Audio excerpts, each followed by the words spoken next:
Right, so I've got a blank scene now. We've pretty much finished modeling all the different assets and objects here for our scene. Now it's time to bring all this stuff together, tie it in together, and put it all in the main living room scene of the house. Okay, so let's go ahead and get that done. What we need to do is open up a previous saved file of our house scene. Okay, the last time we worked in the house was when we were doing the curtains and the window shades, that kind of stuff. So just in case if for whatever reason you didn't save that or you can't find the save, I've got you covered. Let's go ahead and open up a file that I've included here. The file is going to be number 27 cleanup start. So 27 underscore cleanup underscore start. You'll see all these files here that I have. They're just temporary files while I create the tutorial, so don't worry about that. I'm going to open up that scene, and that's going to bring us back to the house. So you can see here, there's my curtains, shades, the window shades, all that stuff. So the idea now is to bring in all of our stuff, our furniture, the vases, the lamps we created, all that stuff, and start to finish this up. Okay, so let's go ahead and let's just start importing stuff in. So I'm going to go ahead and import. I'm going to start off by importing the vases. Remember those vases we created? We created 3 variations. As far as the import options for the OBJ file goes, I want to make sure that import as editable poly is turned on. I do not want to import as a single mesh. And all of my other options are just fine. So just go with these options here that I have. And this is what we get. We get these different vases here. They're different sizes. They're too big, obviously, so we're going to go ahead and scale that stuff down. And we basically have 3 variations of vases here. So we can basically, clone these guys, put them all over the place, so on and so forth. So I'm going to take this guy that's over here. And what I'm going to do is, I don't like where the pivot point's located. So I'm going to go to my edit menu, grab my transform toolbox, and get to work here.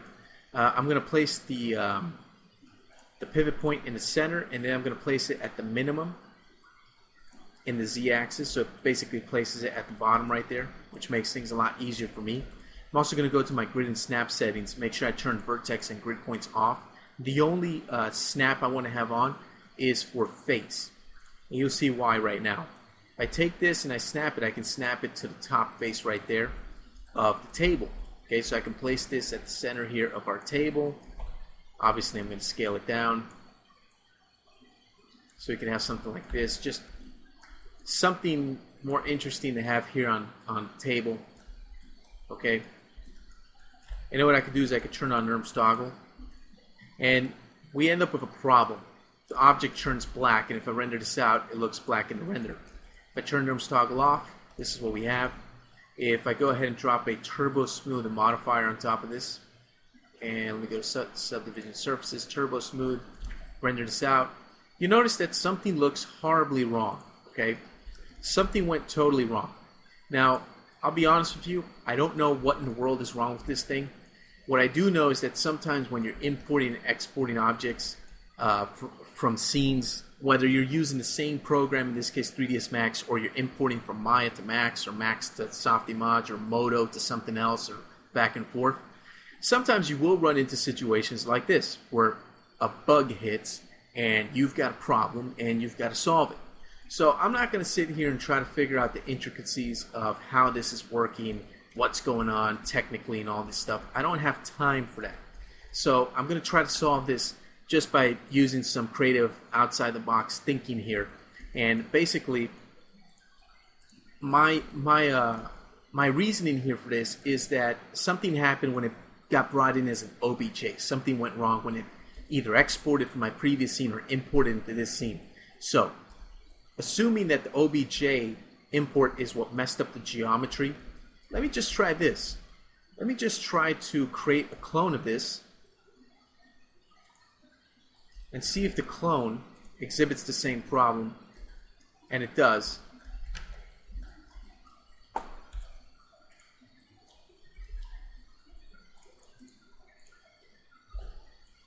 See, the clone is going to continue to have the same problems. Okay, so let me see if I can fix this.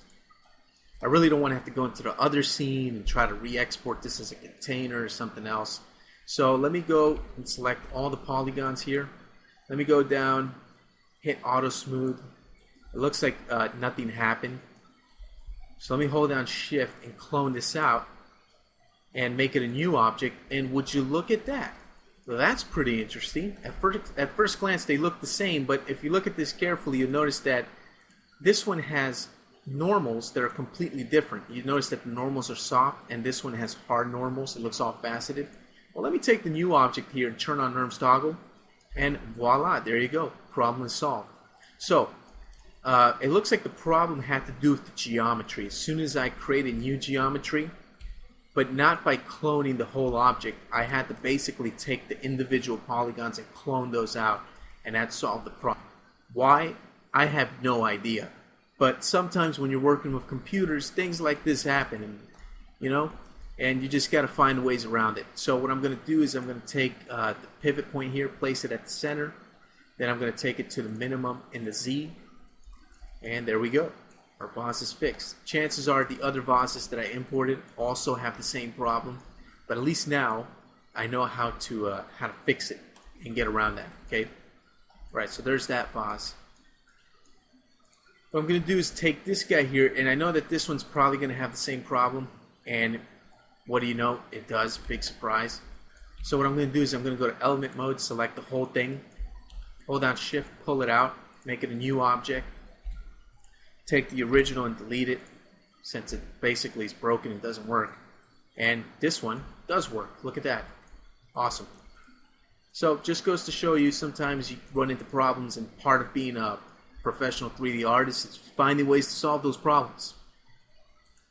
Okay, so I'm going to go ahead and place this pivot point down there at the bottom as well. I'm going to turn on my snapping here. What I'm doing is I go to grid and snap settings, and if I have my face snapping turned on and nothing else, I can take this and I can snap it to the top of an actual face or polygon there in my scene. So when I scale this down, it kind of scales down a little bit easier, you can see. Just makes life a lot easier. Makes it easier to work in Max that way. Turn on my NURBS toggle, there we go. And I can actually place this, maybe I can make a clone of this and place this on the floor. Okay. And, well, we don't have a plant to put in there, but if we did have a plant, we could put one in there. Just for decoration, I'm going to place this somewhere around there. Something like that looks good. I'm going to take this one over here and scale this one down. So I'm going to fast forward the video, and I'm just going to go ahead and place these vases all over the place, make some clones, and kind of populate, decorate the scene a bit. So take some artistic freedom to decorate your scene however you see fit.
Okay, so I'm going to say that I'm happy with that.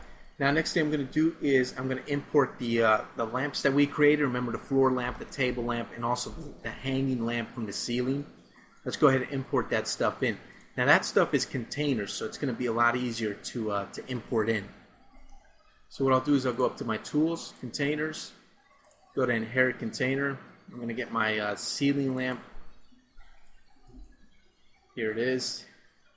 It's pretty big. If I must say, it is pretty large. So what I'm going to do is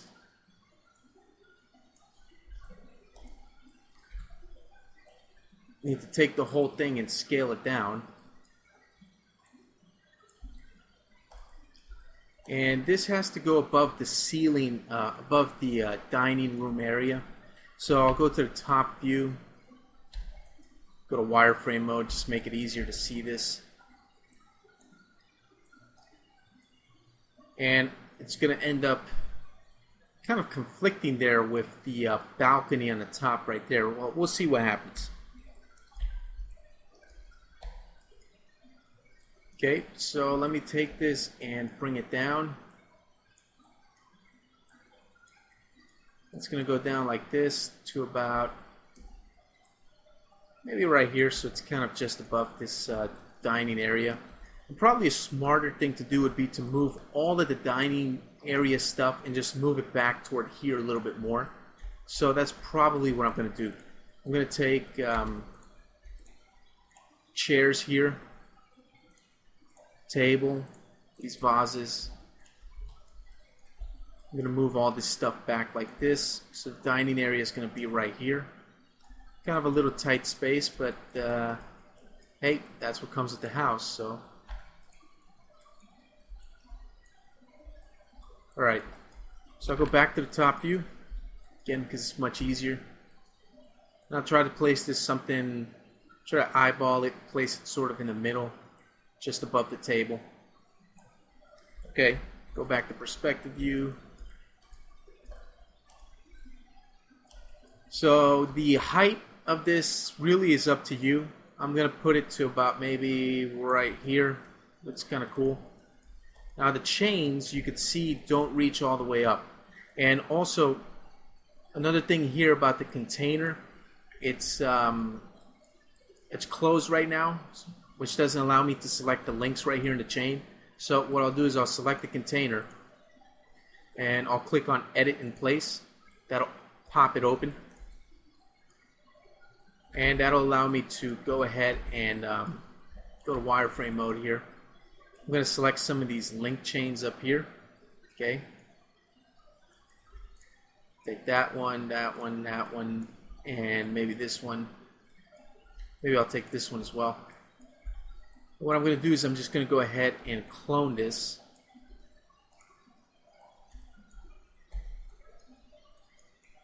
Move it up. Get out of wireframe view there and just move it up until you get it to a point where it looks like they're kind of touching, where they're linked up. That looks pretty good. And you can see we still need to take it up some more, so I'll clone some more. Move this up. And get it to about right there is pretty good. You can see that we're still missing some, so again, we're going to clone some more. And what did I just do?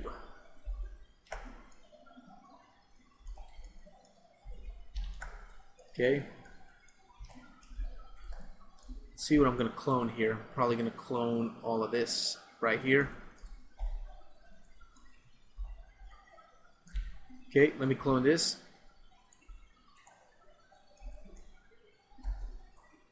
And I'm going to take this up to about right here.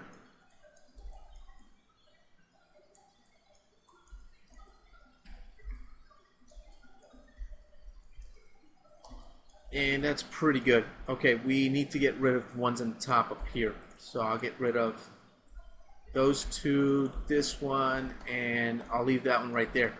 Now, we don't have anything connecting to the ceiling up there, which could be a little bit of a problem. Looks kind of a little bit awkward. So here's what I'm going to do real quick. I'm going to come over here, And I already have these polygons selected, but I want to make sure I have the correct one selected. So I'm going to select these polygons right here. Okay. And I'm going to grow the selection.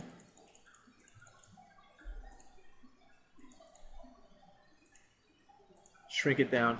So I'm going to go with about here. Okay. I'm going to take that element right there and I'm going to clone that. Make it an element. That's fine. And I'm going to take that up to the ceiling so we have an actual piece of geometry where the chain links connect to. See that? I have an extra chain link there that I don't really need. So I'll probably just select it and get rid of it. That one right there. Okay, cool. So we've got something that looks like like everything's connected. And now you'll see that they don't line up properly. So I'm going to take this element right here. And let me see, I'm probably just going to move it like this. I'm not going to bother making a perfect, exact sort of measurement right there, simply because it's kind of a waste of time. I'm just going to eyeball it. Okay, cool. So if I render that out, you see how that looks? Looks more complete, much more finished. Okay, so there's that lamp. We still have some more lamps to import, so let's go ahead and bring those in. So I'll go to Tools, Containers, Inherit Container. I'll bring in the floor lamp. Okay, here it is. Alright, so at this point, I'd say you pretty much get the idea. It's the same thing over and over and over again. So, what I'm going to do is I'm going to fast forward the video. I'm going to populate my scene with this stuff, decorate it, place all this stuff how I like. You go ahead and do it however you like, or you can do it how I do it. And just mimic the way that I get it done. But I'm going to fast forward this here, and we'll meet up again when we're finished.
Alright, I'm going to say that I'm done for the moment. I'm going to end this video here.